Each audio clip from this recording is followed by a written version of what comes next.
Hey guys, thanks for tuning in. Did you know that your glute is a really powerful muscle, but it can get affected, as in it can be inhibited in turning on if our pelvis is not sitting in the right position. So if we're, running, walking, training, or doing anything and we don't feel like our glutes are working properly, but we train them all the time and we feel like they're strong, it can really just be a mechanical issue that the pelvis is in the wrong position and it's inhibiting the glute from firing. So there's a few key things to look at when you're, doing your training. And what you want to do is make sure that you have corrected your pelvic position before you do any glute work. So for instance, if you want your glutes to work properly during a lunge or a squat and any sort of functional position, you want to make sure that your pelvis, that your torso can stack properly. And there's going to be a couple of things that inhibit that. And that is going to be your hips, your core, your lower back. So they're going to be areas, and your adductors. So, the body fights itself in different areas. So our glutes fight our hips, our core fights the back, and our lateral leg fights our inner leg. So muscles are always playing kind of tug of war with each other, and we want to make sure they're balanced.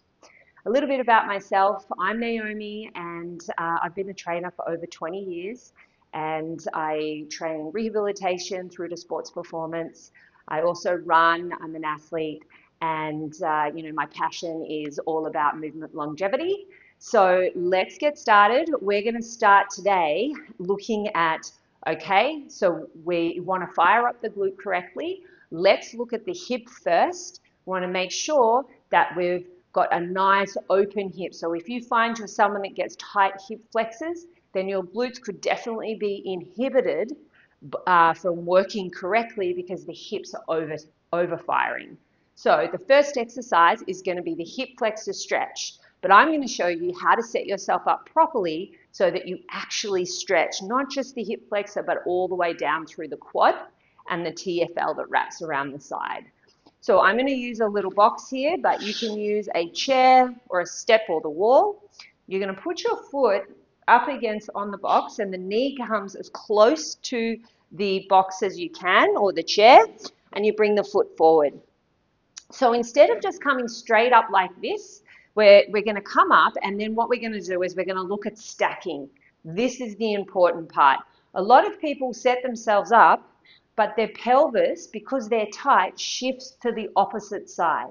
When this happens, you might feel a little bit of a stretch, but you haven't aligned the body for that full chain to stretch. So when you stand up, some of the patterns you already had are still going to be there.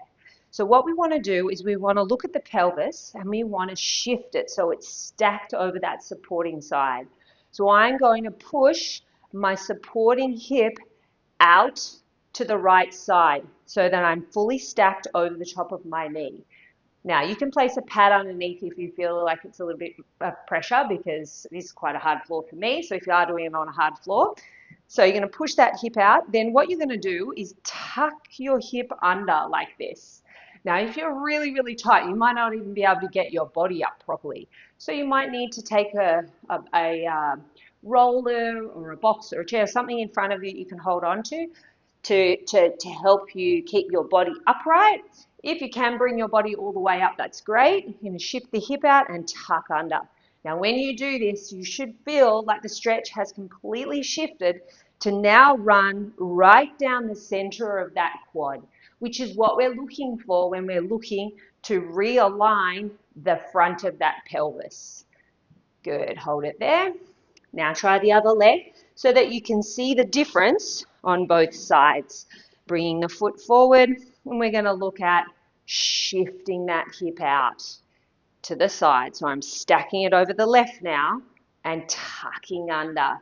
And that for me is really tight.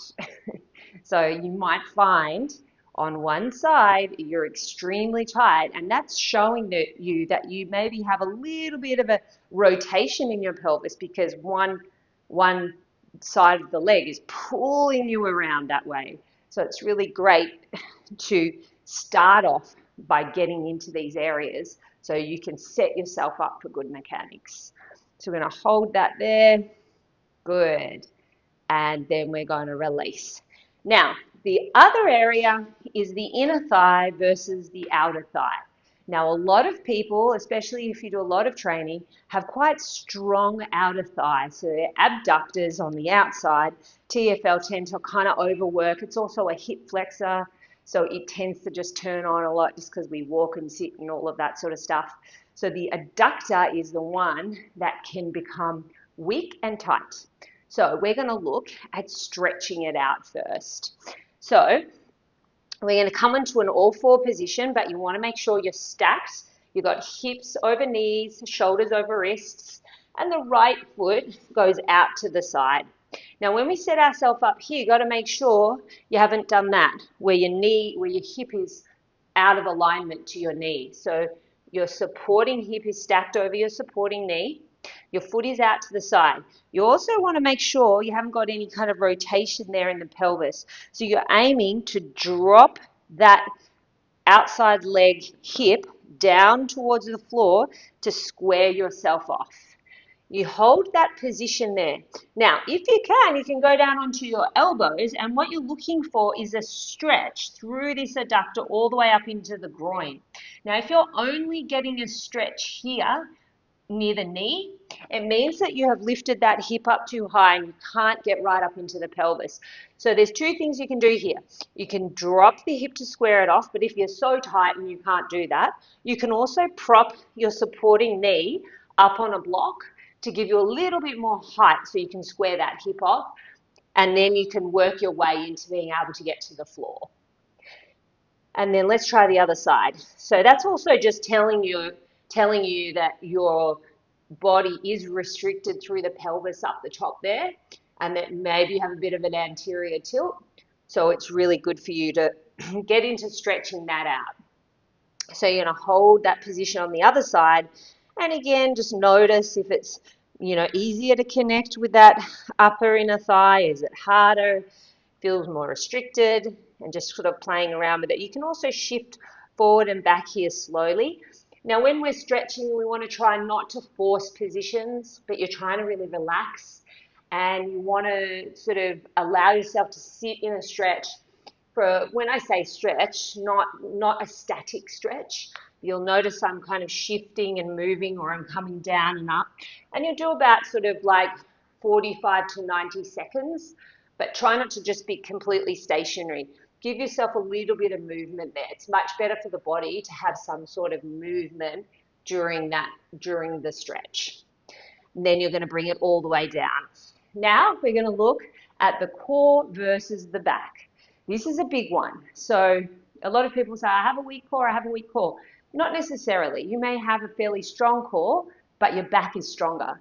And so that tug of war between your core and your back always wins. So it pulls you this way, and so then you get your lower back pain and all of that because the pelvis is being shifted, glutes are being inhibited, hip flexors are over recruiting. So it's just that tug of war between all the muscles.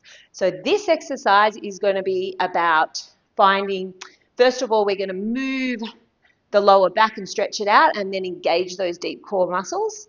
And then your body will be set up to be able to squat and lunge and bridge and do all of those things more effectively because the pelvis will be sitting correctly.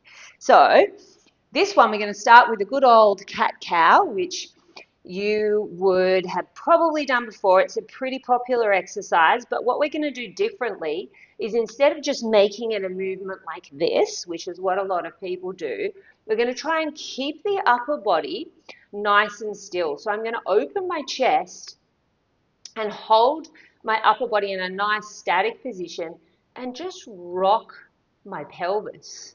So I'm going to just try to pull under and round that lower back and then lengthen it back out. But I'm actually trying not to kind of round and open my chest. So I'm just isolating the movement in a pelvic rock.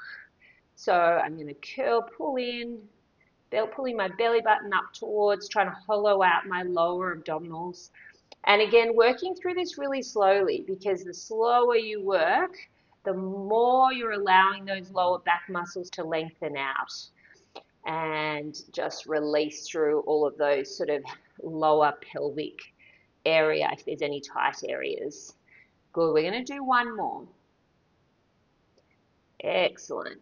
Now you're going to sit down and we're going to recruit those deep abdominal muscles. And what you're going to do is you're going to rock backwards till you're just sort of like scooping and curling onto the back of the pelvis.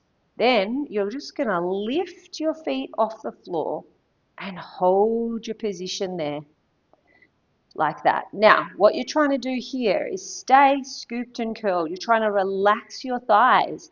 You want to have no tension in your legs. Everything is coming into those lower abdominal muscles. And then we're going to roll back down. Then from here, we're going to breathe out and roll back up and hold your position here. Draw in through those lower abdominal muscles and then roll back down. So again, nice and slow here, not doing anything too fast. Good, and hold. Good. And release.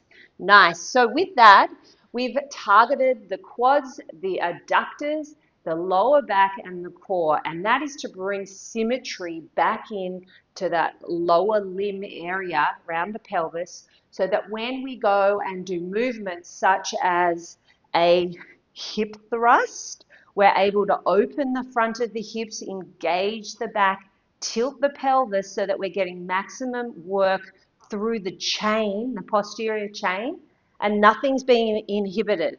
Then when we stand up to do exercises such as squats or lunges, we have targeted the rotation by stretching out the muscles that can bring us into a bit of a torque and getting into those adductors so that we can bring balance back into that frontal plane.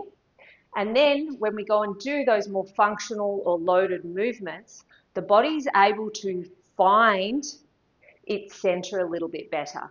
So for instance, stretching out those adductors and then going into lateral lunges, we're able to stack ourselves over the supporting leg a little bit better. Whereas if we just go straight into a loaded exercise or even an unloaded functional exercise, there's too much going on for the body.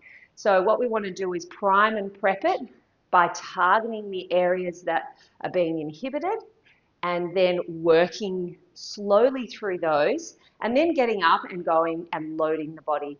It'll be much more effective and you'll be able to feel the difference and the change. You'll be able to feel things working a little bit better so that when you get up and walk around during the day, you can feel that those glutes are actually working the way they should to support your body. I hope you enjoyed that. Please drop any questions in the comments. I'd love to hear from you. If you enjoyed that video, then please subscribe.